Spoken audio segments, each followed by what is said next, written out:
Hello, this is going to be episode 2 of Magic of Spheres. It's a new channel that I created apart from my music channel, where I'm doing a lot of astrological, esoteric, mythological, whatever, graphic design, music based stuff.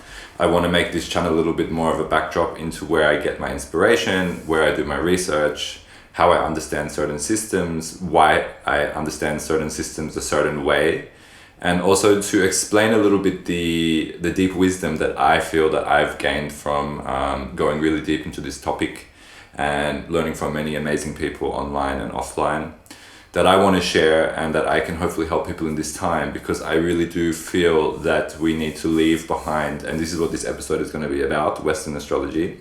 But we really need to leave behind Western astrology as we go through this great shift that we're going through right now, and come back to direct sky astrology, which is sidereal astrology. So, or Vedic or Babylonian, some Kabbalists also use this system, but let's just call it direct sky astrology, which is not the tropical version, the Western version. And I will go into that into different topics through this lecture, I guess. I've written down a little bit of a guide of how I'm going to talk through, but I'm feeling quite full of energy to just speak, so I'm just going to go into it, because I've been kind of perceiving some things in the last day. I just arrived in Greece. I was in Germany before. Now, interesting for me, we all have different charts with different places. I will put a picture here. I recently put my chart up against Athens' chart, where I am now, and our Mercury is exactly the same. And my amazing astrologer, shout out to her, you can follow her, I'll put her link in the bottom. She has told me that my Mercury is in the stomach of Hermes. So it's connected very much to my Sun in Gemini, which is in the direct sky astrology. What does this mean? It means that in this place, and also Athens as a place, because you can look at when the constitution was formed, which is like a birth chart, it's when this place came to be officially, when you came to be officially as a person. It works the same way. There were certain energies in the air that created this state, this city, this whatever. We can go into many levels of astrology, and it's not always correct because some of these dates are disputed, but we can gain kind of ideas, and it's fun. So for me, my Mercury and Athens Mercury is conjunct. I made my Mercury album here, which is quite insane. I found out this after the fact. And it means that I channel a little bit better here. I'm a bit more in tune with the Thoth Mercury frequency of words and communication and clarity in my thoughts. And when I land, I really do feel this. I knew this before I looked it up, and it was really funny when I actually looked it up. I was like, well, that's crazy. But I really do, when I come here, have 2 days where I have to just digest, because when we get information from above, also we have to digest, like food, right? So it can affect our stomach. It's like when you hear something really bad news about your, I don't know, family member is sick or something happened, you will feel this in your stomach because you are digesting the information. So digestion doesn't just work on a physical level, it also works on a mental and emotional and a spiritual level. So we have to digest, and this is why the stomach is such an important part of our body. And when I share this and say that my Mercury is in the stomach of Hermes, it creates for me a situation where I have to constantly take care of my stomach and treat it very softly, because it's very sensitive, it's very it's intuitive and a little bit psychic sometimes. So I have to treat it in that way. I have to take really extra care. Now, this is not going to be the same for everyone. This is for me, my Mercury, for my life path, hopefully to share this information for you to hear it. Your Mercury might be completely different. You might be a public speaker, or you may be someone who deals with really important things inside of your workplace as a team, through communication as a team. It really changes for every person, which is why astrology is such a great tool to really understand how to use you, to utilize the planets to manifest what you want to manifest in this world. And we all have a job to do, and that's Saturn. So I will talk a little bit about Saturn and a bit about Mercury in this video, but I really wanted to just kind of bring the core of this video into why I use direct sky astrology and not tropical Western astrology, and why I think we all need to leave behind Western astrology. So first of all, how did I come to this realization. I was practicing Western astrology for many years. I think, I'm not against Western astrology. It's a great doorway into understanding the philosophy of astrology, which ultimately is to teach you that every person on this earth has a different journey and different challenges that they need to face. There's challenges through the family unit, through the ancestry. There's challenges through the individual, which is your soul path. There's challenges through the collective, through the community that you become a part of. There's challenges as part of the country, the culture that you're a part of. There's different levels of challenges, and there's global challenges that we all tap into as, global citizens, as human beings, as being as one species. So there's layers, and it's important, in this time we hear a lot about alignment, about grounding, about coming to kind of a center core of energy, to being able to channel better, to think better, to be emotional better, to just become better people in general, which is a kind of, I would say, an overarching energy of this kind of moment in time where we're challenged with certain technologies that if we don't learn these, we don't learn to gain more self-governance over ourselves, then we're going to potentially harm, destroy, kill, and maybe even destroy our entire species with these tools. So it's really important in this moment that we proactively move towards these things. And what I want to try and do and try and provide with my videos is a kind of understanding of the spiritual science behind these things, so that you can understand a little bit more through the philosophy that I tell, why these things work, how these things work, how to best utilize them, and to stop the kind of the collective ignorance and rejection of certain things that we don't communicate in a clear way that people can really understand how to use them for themselves and not pull them into some collective identification or whatever, which is what Western astrology encourages. It encourages people to kind of become their signs, and that's not what we're meant here to do. We have to look at it more that you're a soul on this earth, and you picked a certain perfect alignment of stars in time, because time is relative, right? Time is not existing like it exists here on Earth in the cosmic ecosystem. It's more fluid. So we can pick moments in time that we come into to work on our corrections in Kabbalah, our tikkun, our karma in Vedic, our the challenges that we came on a soul level to face. Some people can find those challenges very intuitively. They understand, okay, I'm deficit in this, I need to work on this, etc. Some people need to use systems like astrology or go into spiritual practice to really get to the bottom of this. Some people really want to work on lots in one lifetime. Some people are happy to kind of just coast, but this will accumulate over lifetimes, and eventually we will have to work them out. So it's up to you whether you proactively do this or whether you kind of work a little bit and move yourself a little bit forward in this life. This is totally your free will, and there is no kind of dogmatic or orthodox perspective on that.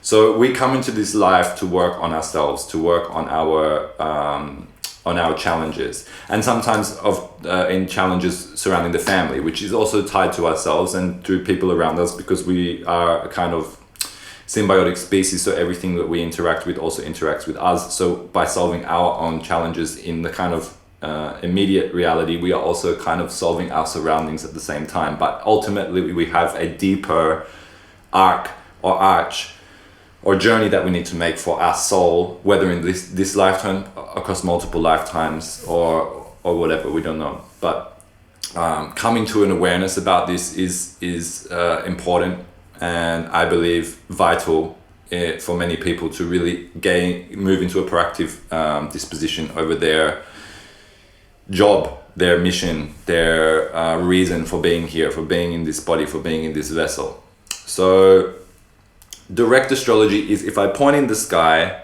it's correct. Western astrology is not correct. It doesn't take into account the precession of the equinoxes, so it's over time it's become incorrect. And this is very telling, not just of Western astrology, but also of the Western system in general. We often talk about destruction of the climate, destruction of ourselves, destruction of our communities, destruction of our way of being, destruction of our morality, destruction of our ethics around us in this current time, not just in the West, but the West feeds a lot of the rest of the world. We take also in the West some philosophy from other places, but essentially the Western doctrine has dominated the global mentality, unless you're living in a tribe somewhere in the middle of nowhere. But generally you can find kind of Greek and mathematics and these roots in almost every language, every culture, and it's kind of propelled our computation also. So it's important to understand that that is the root of where we're at now. Is it right or wrong? There's no answer to this, but it's divergent, and it has become divergent over time. So this speaks to our misalignment in ourselves, in our souls. This speaks to our misalignment in our collective and how we can't seem to gain sustainability with the current mental and philosophical construct we have based and rooted in Greek and Roman empires. And it speaks to a general imbalance that we need to course correct. And it's important for us to course correct. And I believe I'm here, really I believe this, to share and to communicate this to as many people as possible who are ready to hear it, which is something I have to learn, is to not speak to people unless they're ready. But if you're listening to this, you're ready to hear this. And I encourage you to follow me through this and to really listen to what I'm saying and maybe go into astrology in a different way and to look at it through a different lens. So, the Western mind, this is my first point. It's also based on the Northern Hemisphere seasons, which is why Western astrology generally has a little bit of a problem when it's used in the Southern Hemisphere. It seems to be a little bit more projecting. It doesn't feel so correct because it aligns itself to the Northern Hemisphere seasons. And okay, the seasons are really important, and for us to move through the seasons is important, but it's more important that you are in touch with your own seasonal changes of the place where you live on Earth, because it's very different where you are. If you're in the north of Russia or north of Canada versus in India, your experience of seasons and how you structure your life around seasons is very different than Western astrology. So for a beginner, to begin with, it's very dogmatic and orthodox in the idea that we all function with the Northern Hemisphere seasons of Europe, where this system has kind of come to fruition. So where did it come from before? How can we go back to a system that feels more aligned to ourselves, our minds, and the cosmos, to be like a straight antenna, not a bent antenna? And that's in sidereal and direct sky astrology. So if I point in the sky and say there's Virgo, the moon, for example, last night it was full moon, or 2 nights ago it was full moon. I was looking in the morning very early, and I could see, and if I point in the sky and I say that is the moon in Virgo, it was for this moon it was Virgo in both, because it moved to the start of Virgo. It's about 23, 22 degrees, something around here difference. So when I point, I want to know that what I'm pointing at is exactly aligned to the stars and the constellations behind it. Why? Because that's the birth of astrology. Astrology was birthed as an experiential spiritual science, let's say. Okay, some people think it's pseudoscience. If you think that's here, you can just laugh at me through this whole video. That's totally fine. But many other people really understand that it's of huge value and extremely potent to really actively work on your corrections in this life.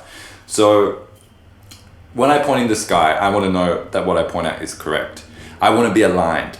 I don't want to be aligned to some system on some computer, on some matrix that is not aligned to the natural world. Because for me personally, I'm really, really interested, and I'm very focused on becoming aligned to the organic timeline, the organism inside of me, not the synthetics around me.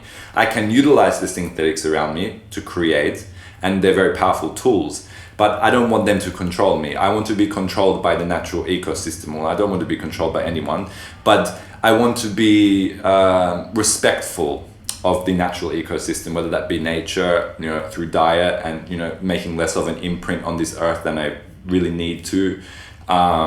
It's with astrology and with the stars. It's with all things I try and align myself to. So many years ago, I had this kind of, after being in Western astrology for a long time, I thought to myself, like, okay, I really need to solve this puzzle. I can't teach people, and I can't give people readings knowing that I don't fully understand why there are two systems, and really researching this and really understanding and testing and trying and forgetting and relearning and all of these things that are needed, these grueling things to kind of destroy my perception and rebuild it, so that I can be a better giver. I don't want to give people false information. I don't want to mislead people's souls. It's a really important thing for me to share what I think is pure, what I think is true, to the best of my ability. I can't claim that this is 100% true, but from my experience and my research and the people that I've met and the experience that I've had in the last years, I really, really, really believe that we need to shift to a more direct sky approach to astrology. So I will go a little bit deeper into this, and how at the end of this video I'll do a little lesson on how you can do that. Hopefully I will be able to build a calculator in time on my website where it will be a little bit different than the kind of traditional tools that are already existing online, the Vedic tools, for example, which have a very different way of displaying the astrology chart. It's in a square and with a circle. That's a little bit more kind of graphic fun. I want to do this, so that will be something that I'll be looking at in the future. But until then, we can use astro.com. It's quite a powerful tool to check your sidereal astrology chart. So, long introduction. I think, some of you might watch this and feel a bit challenged or triggered, because if you've over-identified with your Western chart, it's gonna hurt. I'm gonna tell you now, it's gonna hurt. But be open-minded about this. Keep an open mind and hold space for both, because ultimately, and this is why it doesn't need to destroy your identity of yourself, is that astrology is a tool like everything else. It's not truth. It's not absolute truth. It's a map. It's a map of how we exist in this earth with all the other planets. They look like they're in space, but we are encompassed through our sun by all of these planets. They are a part of us. They are integrated into our chemistry, into our alchemy. We can utilize them, or we can be punished by them. The ultimate aim of astrology is to build compassion and to understand your path in this life. By understanding your path in this life, you can understand other people are on very different paths, very different trajectories, and that ex or that mother or that friend who triggers you because they can't speak the right way, they can't act the right way, they can't do things the right way according to you and your expectations, you can create a bit of space and look at them more compassionately and say, they're going through their process, I'm going through my process. Instead of reacting to the way they make me feel, which is warranted, set boundaries. I'm not saying don't set boundaries and be a walkover, but instead of focusing our energy on reactivity, we can switch that a little bit into proactivity and be like, okay, well, if they're working on theirs, then the best thing that I can deal with in this situation is to forgive them in their process, send them love, and work on my own process. Because if I do that, I will become a better person, I will forgive them, I will become more proactive, I will be less reactive, this. So if you want to understand why I keep mentioning proactive, reactive, this comes from a Kabbalistic school of thought that the darkness is reactive and the light is proactive. You don't need to make this into a God-devil construct or a religious construct. That's the orthodoxy that was born out of this great wisdom. If you want to look at it, you can look at it like the cone that you can see from the Big Bang. Not saying that the Big Bang is true or false, but as a figure, you can look at this, that the light creates the explosion, the darkness creates the separation that we experience as space. So the cosmic ecosystem wants to unite, and with astrology we want to unite all of the signs. We want to become all of the signs. We want to be able to utilize all of the energies, because we are the creators and we can become more powerful if we understand not just in ourselves the way that these energies are expressed in our personal life, but also then take charge of them and begin to utilize them as tools in our kind of crayon box of life process. So this is where the 13th sign is symbolized, that we have 12 signs, and the 13th sign, which is sometimes referred to as a fucus, but not necessarily a fucus, it's more of a kind of non-existent thing, symbolizes love. Symbolizes that if we can rise through all the 12 signs, Pisces being the last and the closest to compassion, we can move to this level of understanding that everybody is dealing with their shit. Yes, we hurt people. Yes, it's difficult, but ultimately it's up to us whether we react or we are proactive. If something triggers me in the external, I can sit with it and think, why is this happening to me? Why am I being shown this? How can I best react to this? Now, it's really difficult. I know it's lifetimes of work to get to a point where you can not react. We're all reactive in some ways, and sometimes we have to react. Sometimes situations require us to into action. but that only comes when we haven't managed ourselves proactively. So that's what I'm going to try and show you, is that astrology can be used, and especially direct sky astrology, to become proactive in your life process, so that you don't fall into the ignorance of being punished for not understanding or recognizing things early enough to avoid the kind of drama or the explosion or the manifestation of them that is imposed onto you with the cosmos or whatever is saying to you, freaking deal with this now. You have to deal with this. You've rejected it. You've avoided it for too long. You have to deal with it now. And of course, we experience that as lack of free will. We experience that as lack of pleasure. We experience that as being punished. But it's not punishment. It's just cause and effect. And you haven't recognized the cause nor the effect early enough. And you're experiencing that in the most kind of brutal way possible, which is avoidable. So that's what I want to help teach. That's what I want to practice in my own life. That's what I'm working on for myself. That's the root of most of the spiritual kind of philosophies that I digest. It comes to a similar kind of reduction. And that is that we can be proactive or reactive. So I'll bring that up a lot because I want to really hammer that in, especially in astrology. Because one of the things that Western astrology, and I've done it myself, I don't want to be holier than thou because I've made these mistakes, and I'm coming from a place of telling this from making mistakes and making errors, so from failing. So one of the things that Western astrology encourages is identity, which is a lot to do the Western system. We over-identify, it doesn't matter, okay, this is a little bit of a controversial thing to say, but it doesn't matter if you're gay, straight, white, black, whatever. These are just words. They're just labels that kind of guide you to certain places and to certain people and to certain ideas and certain perceptions. But ultimately, identifications will trap us. You can't change your color of your skin. You can't change your sexuality. I understand this, but at the same time, if we obsess and focus on that, we create separation, not unity. So we need to be conscious of the importance of identity to, push for social change, to bring attention to issues, to be able to talk about highly nuanced things to people in a kind of succinct and digestible format. But at the same time, we have to understand that by focusing on that too much, we create separation. We don't create unity, and we work a little bit in the darkness. We don't work in the light. So there is a line and a kind of delicate point in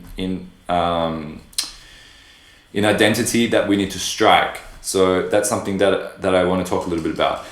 So in Western astrology, it's very promoted to be like, I'm a Cancer, I'm a Gemini, I'm a Sagittarius, I have a. And I think this language, we need to shift this. It's not I am a. It is I chose this alignment to best assist in my soul growth and my soul mission. We have to look at it this way.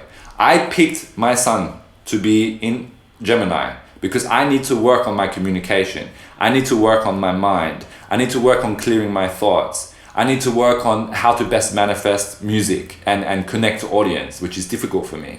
So I have different things that I need to learn that I have chosen this alignment in this life to assist me with. I'm not owned by that sun in Gemini. I am not a sun in Gemini. I have a sun in Gemini. I chose a sun in Gemini. And this is the difference a little bit between the way that Western astrology is imposed onto people. You are this and you have this problem you need to solve. Whereas the other direct sky astrology and how the philosophy behind the kind of earlier modalities of astrology approach it in a different way with a different philosophy that's not rooted in the kind of the disbelief and the rejection of incarnation that was born out of Greek and Roman empires from the religious orthodoxy that came from those regions, as well as these systems that also came from these regions. So this orthodoxy of not believing in reincarnation traps Western astrology in a method that over-identifies, that doesn't get to the deeper root of what the problem might be and how to solve it, and creates a kind of, in a way, a soul trap that we can become trapped in if we're not careful and define ourselves by, and then be kind of dictated by, because what we believe, what we think is also what we experience. So by changing the language in my mind of I'm not a Gemini. And sometimes I say this and I try to correct this. I'm not a Gemini. I have a sun in Gemini. My sun, my heart is and the way I love is orientated into the constellational archetype of Gemini, but it's not Gemini. I'm not a Gemini.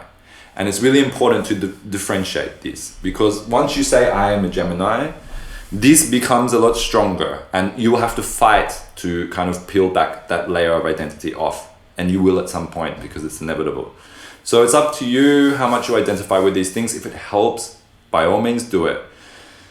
But it might hurt a little bit, because when we look at our sidereal chart, your sun is going to move back and probably back into the sign before it. So if you're a Taurus, you become Aries sun. If you're born at the end of the sign, in the last kind of 7 or 8 degrees, you stay in the sign, but you move to the start of the sign. So some people will stay the same, but the energy will be different. It won't be such an older energy, it will be a younger energy. It will be a more novice energy in the sign. So there's a certain awareness that can be gained of learning this energy rather than kind of teaching this energy. So yeah, so you have to come to terms with this. Sorry, my mic is cutting out, so it might cut out again. Might have to stop again. So you have to come to terms with the fact that your chart will change. And okay, it's a little bit difficult because you might need to look at yourself a little bit of where you've over-identified. And I've done this before, and it's difficult. But you know, for an example, for me, in Western, I have a sun in Cancer, and in the direct sky astrology, in sidereal astrology, I have a sun aligned in Gemini, and it's also conjunct star Castor. So I chose Gemini, I chose Castor, I chose to be aligned to these energies because I have certain soul mission, and this is going to be the best way for me to fulfill it, and for me to connect to those that sign, that constellation, and also that star can help me move closer a little bit to what I need to manifest, how I need to think properly, because Gemini is a lot about the mind and how we think, how we utilize the mental construct, and also to work a little bit more in alignment to what I chose, not what chose me. So that's an important part about the utilizing direct sky astrology, right? So we're coming back to origins. We're coming back to the root of why astrology existed in the first place, you know, from observing the stars in the night sky. So why don't we do that anymore? Why do we believe the orthodoxy of kind of Greek and Roman empires? That post-religion, Abrahamic religion, Catholic religion, which really destroyed our ability to understand spirituality. I mean, I'm not against religion at all. I think religion can be a great gateway to understanding spiritual constructs, but the orthodoxy in religion and the dogma in religion is very, very difficult to overcome.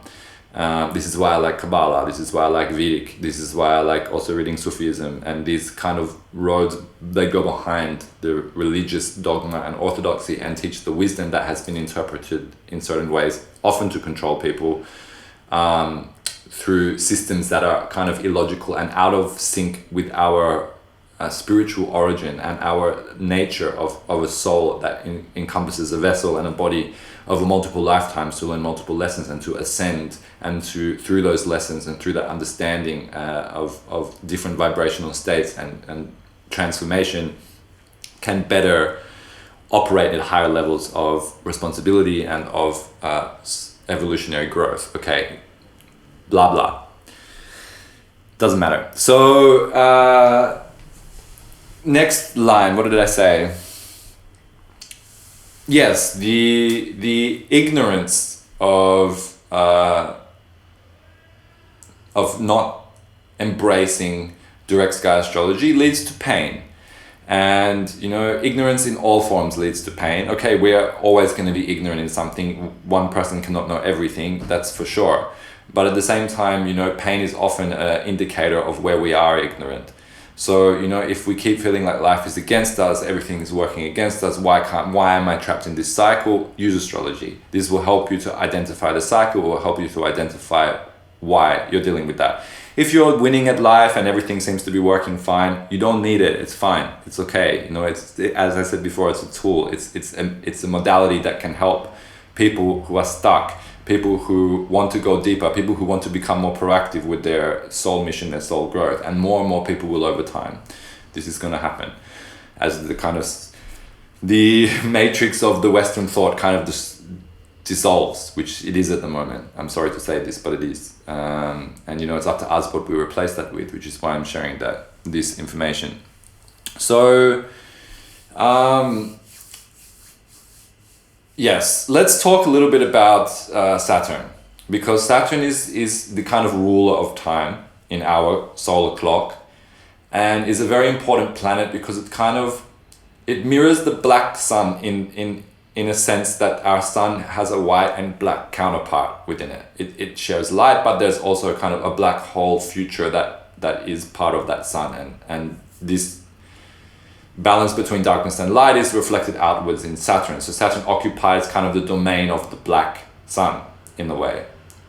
You can kind of visualize it this way. The yin to the sun's yang, if you will. So Saturn is a really important planet, and I want to talk a lot about Saturn, and I'm supposed to because I'm orientated in a very Saturnian way. Saturn kind of governs how we come into this physical matrix. It governs the vessel. Anything beyond Saturn kind of governs what lies beyond the vessel. So the vessel itself, the body, the manifested soul, is only able to see physically until Saturn in the sky. Our limit, our boundary of our physical vessel rests at Saturn. Past Saturn, we need a telescope to see other planets. So our physical bodies correlate with the physicality of Saturn, governing over our physicality, over our incarnation. So Saturn rules our time here, our time of birth, how we use our time, how we waste our time. It's very much orientated in the concept of time. So it's the timekeeper of our solar clock. You know, every solar system will have its own kind of Saturnian planet. Ours is Saturn, so we call it this, and it also a little bit relates to how we can invert and see where we are lacking in love, where we need to develop ourselves. It governs our development, our corrections, the difficult things, the challenges, working hard, stepping out of our comfort zone. The things we came here to do that we don't want to confront are often ruled by Saturn, or Saturn communicates to us in sometimes difficult ways how we can come back to alignment to what we are meant to be doing and how we are meant to be proceeding in our lives. So Saturn is this planet that kind of governs the soul coming into the physical body, and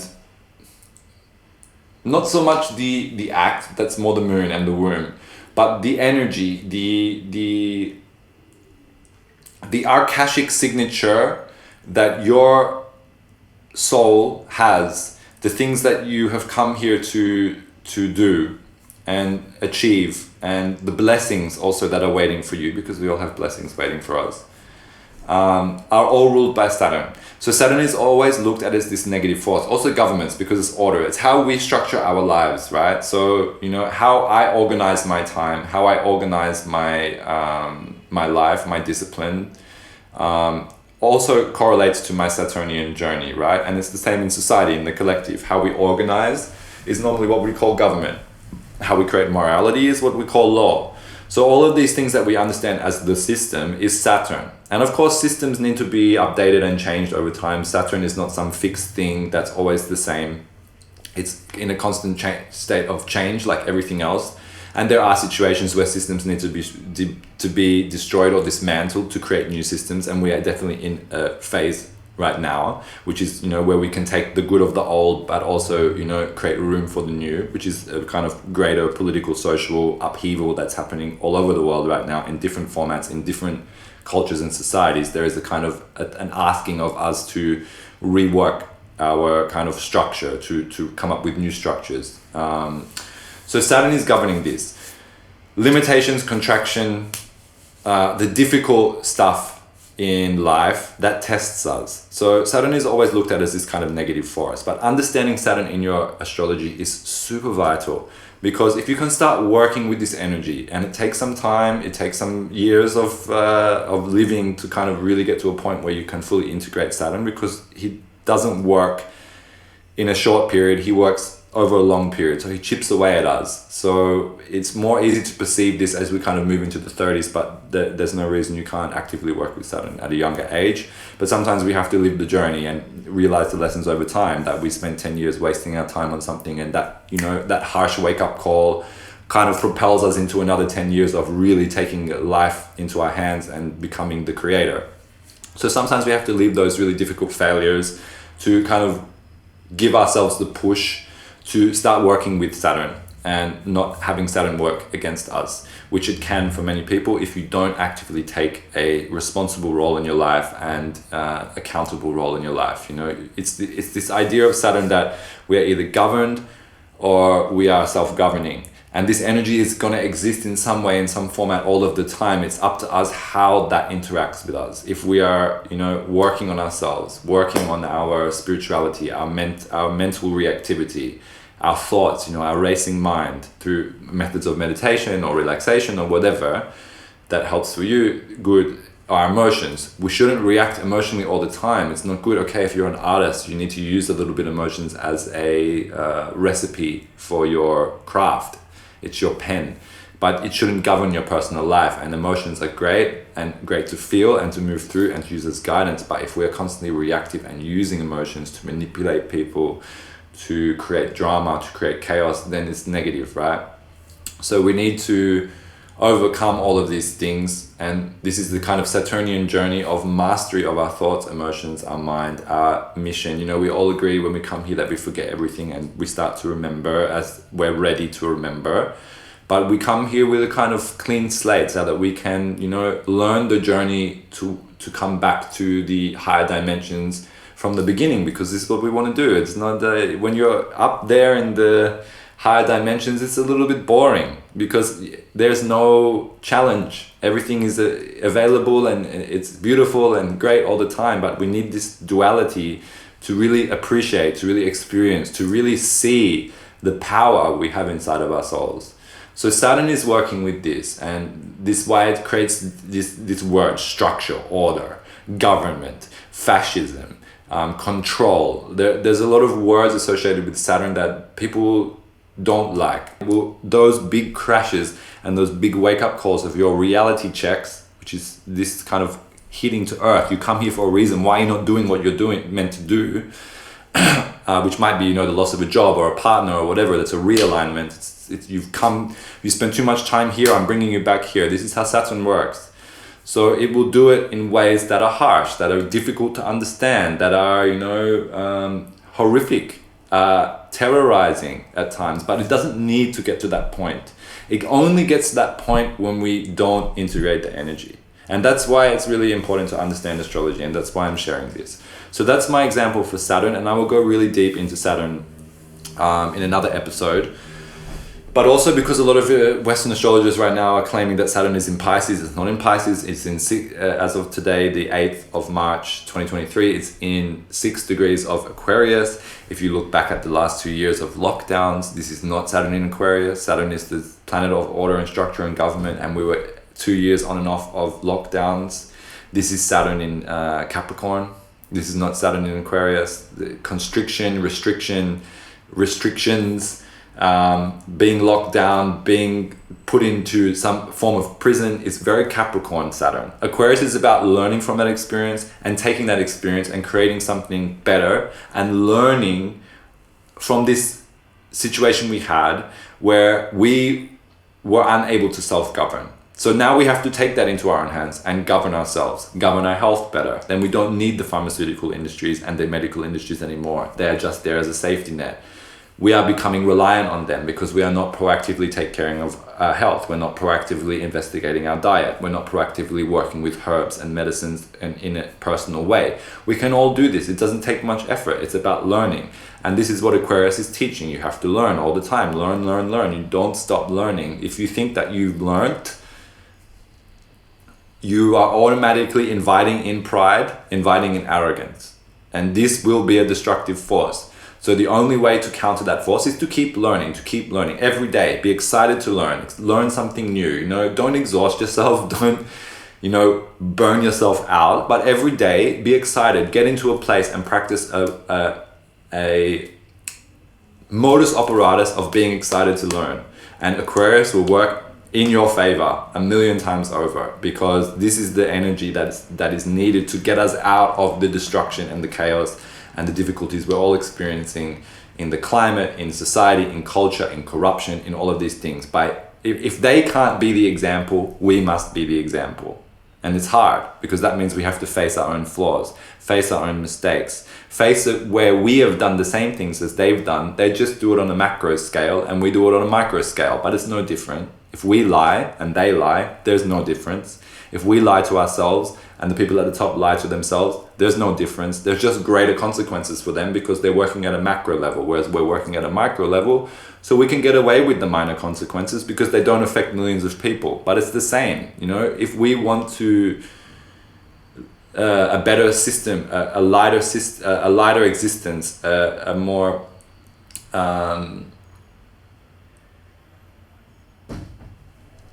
I don't know, a better existence, we need to do that. So that's Saturn. And Saturn is amazing. Really, really, if you have a problem with Saturn, start becoming friends with Saturn. It's tough love, but it will upgrade you way quicker than any love, light, happiness, superficial stuff will. If you really can grind at yourself and get to the root of things and really start working on them and be proactive, Saturn will give you power beyond measure, and you know, you earn a ticket to be a manifester. And I'm not there yet. I've got lots of stuff to do, but I understand it. And you know, one of my lessons is to teach, even though I'm in my own process. And I might be in this process over many lifetimes. You know, I don't know. I have to see. I can be very reactive. One of the things I was in COVID was overreactive, and I apologize to people who know me for this, but I was, and this gave me a deep awareness of where I need to work on my reactivity. And that's something that I'm, you know, hopefully proactively working on in this moment. So, okay, after all of that Saturn stuff, in a way Saturn judges, but he doesn't judge in a ego way. He judges in a potential way. And so here it's also important to understand the law of cause and effect with judgment, and how, you know, learning astrology and understanding true astrology and direct sky astrology can help us with this, to have non-judgment. And this is a great way to release all of the you know, aggressions and triggers and angers and you know, resentments that you hold, which essentially are just poisoning you. They're not hurting the other person from being angry at them. It's just poisoning yourself. So if we can learn non-judgment, we can remove a bit that, and we can really help our health and create a bigger vessel for more light to come in and for more energy for us to have, and, you know, to not be depressed. So non-judgment is really important. If I go around judging everyone, you know, that person is fat, that person's this, that, why is that person doing this, that person should cross the stairs in the right way. If I'm going around judging like this, and you know, I do sometimes, I have days where my brain is like this and I have to be like, what the hell are you doing? But sometimes I'm in that orientation, and if I judge, that's cause, I create the effect, I become judged. So working towards a non-judgmental place for everyone, and that even comes to the situations that we're dealing with in our immediate reality, is really important, and something I'm also really learning at the moment, and also something that astrology can teach. You know, everyone has their own method, their own orientation, their own sense of discipline, their own sense of love, their own sense of, you know, emotional resonance, and understanding these things as being highly nuanced helps us to also accept that we are highly nuanced and find the beauty in our individuality, in our uniqueness, and bring that into the collective in a positive way, and not in a demanding, you know, I want the world to come to me way, coming from a place of self-love, not self-lack. So judgment is very much related to this, and how we judge others and how we judge ourselves is a lot related to how much we feel lack and how much we feel, you know, self-love.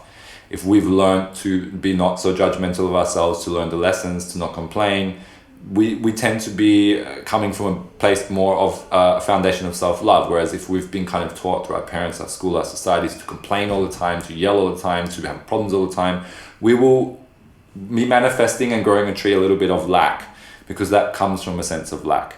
So the key to that equation in my observation is judgment. So to be conscious of who you judge, how you judge. Are you judging people? Do you want that judgment to be returned on you? It's up to you. You know, you can play with that energy. You can play with it every day and just see how that works out. It's really interesting, actually. If you spend the day going out and judging everyone, you will start to see people will start looking at you, not liking you, having weird energy with you. It's crazy, actually, to work with cause and effect and to just observe these things. You know, these things can't be observed in science. This is why this is important to speak in other methods, through mythology, through philosophy, through astrology, because it's not something you can sit under a microscope and just observe and say this is fact. No, it's something that we can manipulate through our own internal understanding of our energy and how to use our energy. So I did touch on this when I said that my sun is conjunct star Castor.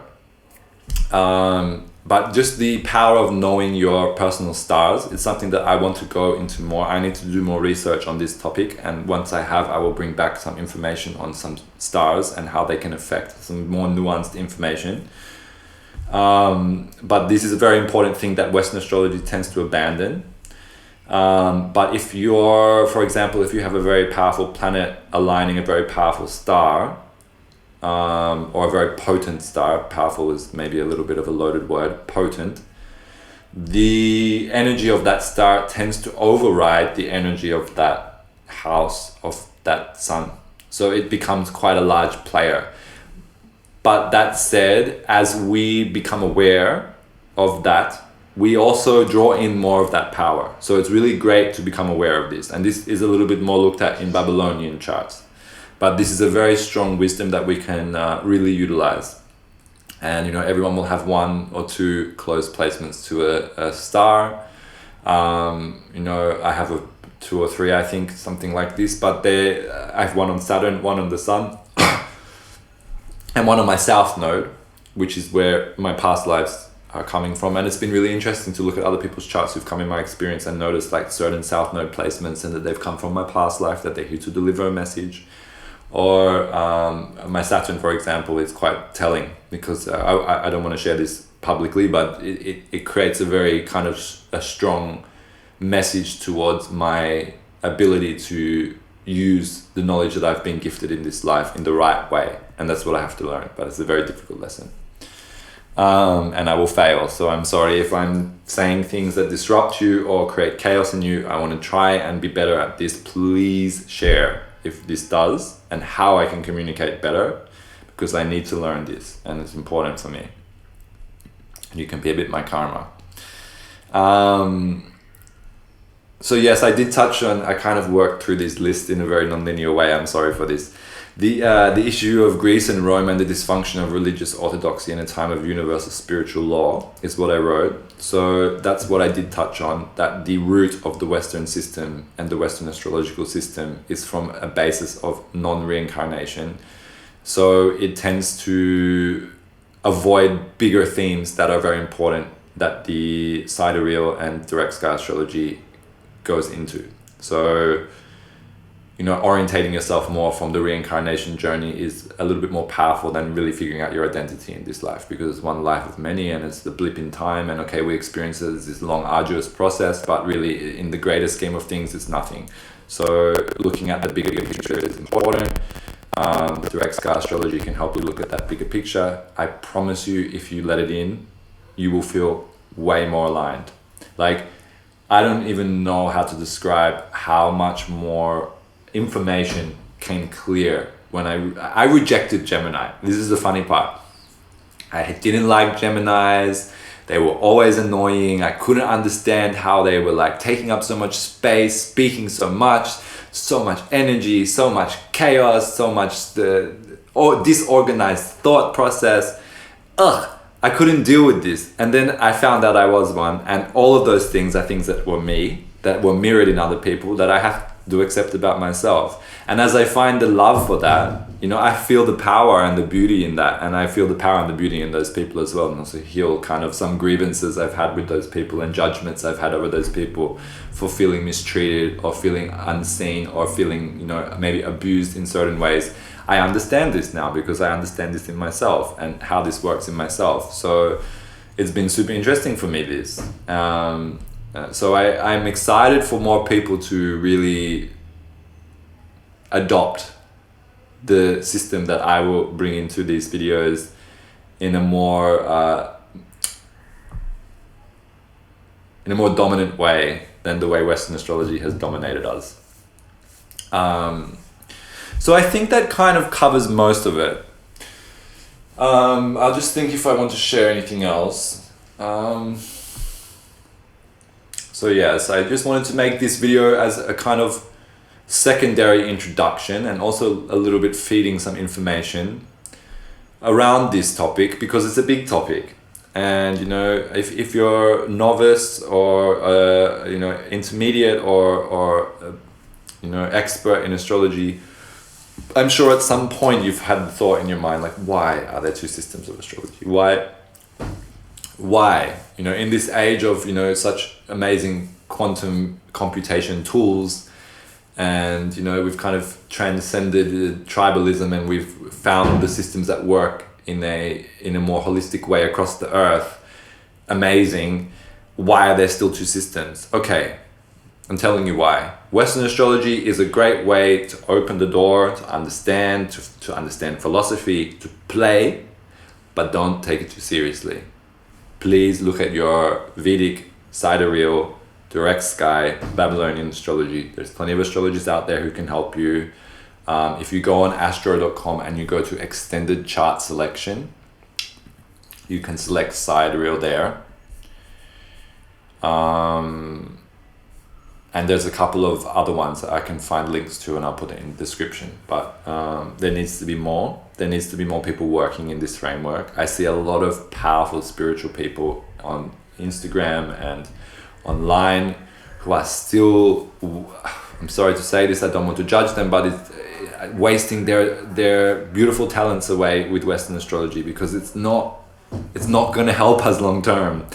As this system crumbles, which it is, and we start to think of new ways of being, new ways of thinking, and reintegrating different parts of our kind of human construct beyond that of the West, we're going to find that Western astrology is also going to be a victim of that. So, you know, start working more into this. Be a leader in this field. Explore, research. You know, find your own path to it. And I'm finding my path right now, but it's taken me for almost 4 years to come to a point where I feel confident to make this video and to say this is the truth. This is, well, I don't want to be too arrogant, but let's say this is the truth as I see it, as I've seen it through my experience of these things. And it's okay to fail, it's okay to change, it's okay to learn more and realize what you knew was only not much. And I'm sure there'll be more moments of that for me in the future, because, you know, I don't know anything. I'm only learning. Every time I learn more, I realize I don't know anything. So yes, I will leave some links in the bottom. Please subscribe if you really like what I'm talking about. I really want to go deep into the planets and how they affect us, and also go into how they affect us in different astrological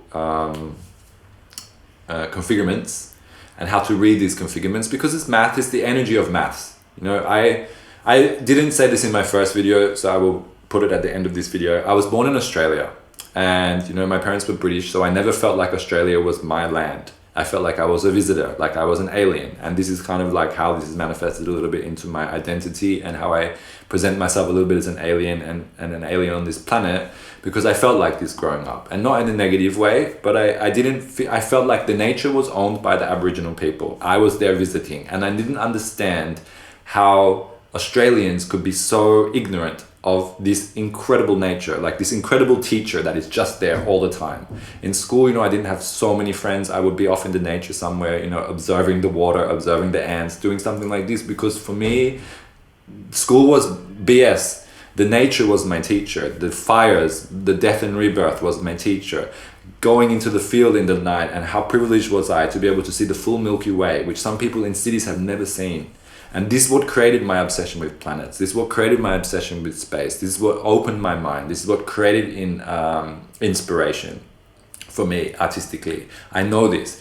So being born there was a huge thing for me. And I feel like I was a visitor, and I'm very grateful that the Aboriginal people, or the spirit of Aboriginal Australia, allowed me to gain this knowledge, because I don't believe that I earned it. Maybe over past lives I did, but I felt in constant deficit to what I was being given. It was, the nature of Australia is truly on another level.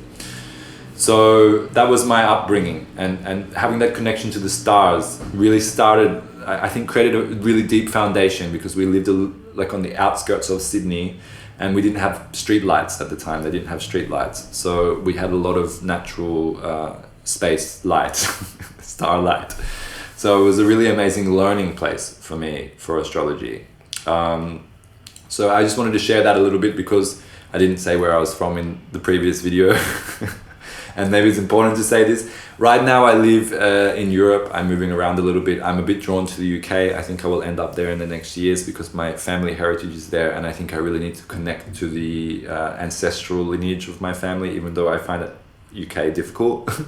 But that probably means that I need to go there, so we will see. But right now I'm in Greece, because I feel like Greece has given me a lot of beautiful energy to understand the Ouroboros of the Western construct, to look a little bit deeper into Western astrology, which is one of its origin places, to understand the difference and the clash between the Orthodox Abrahamic religions and the pre-mythologies, and also kind of the devil construct within that is very interesting. I'll make another video on this, that the Baphomet is kind of like a boogeyman construct that's Pan, Hades, Poseidon, and Hermes mixed into one thing, which is kind of where the religions took the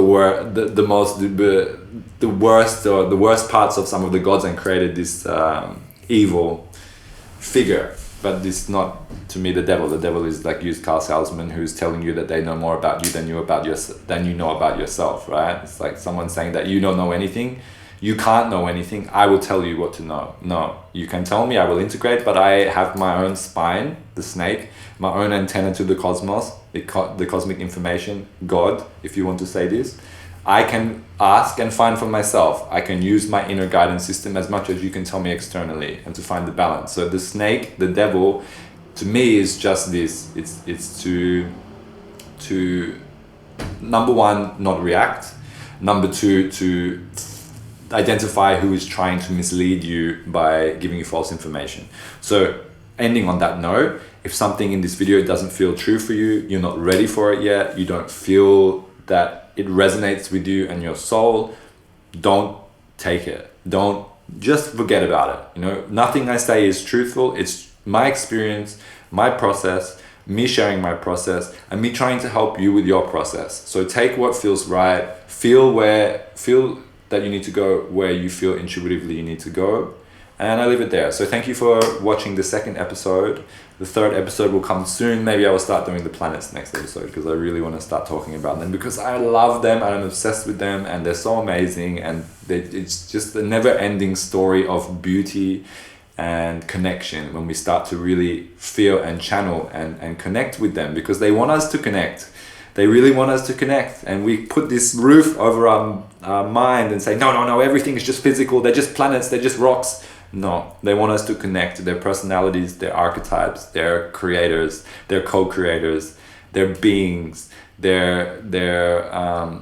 have consciousness, and when we connect to them, it's a beautiful thing. So I really want to share this. So yes, I hope you have a good weekend. I don't know when you're watching this, weekend, day, night, whatever. But ciao, thank you for watching, and follow me, subscribe to me, somewhere here, I forget where, if you feel that this content is helping you. And I hope to bring more. Ciao.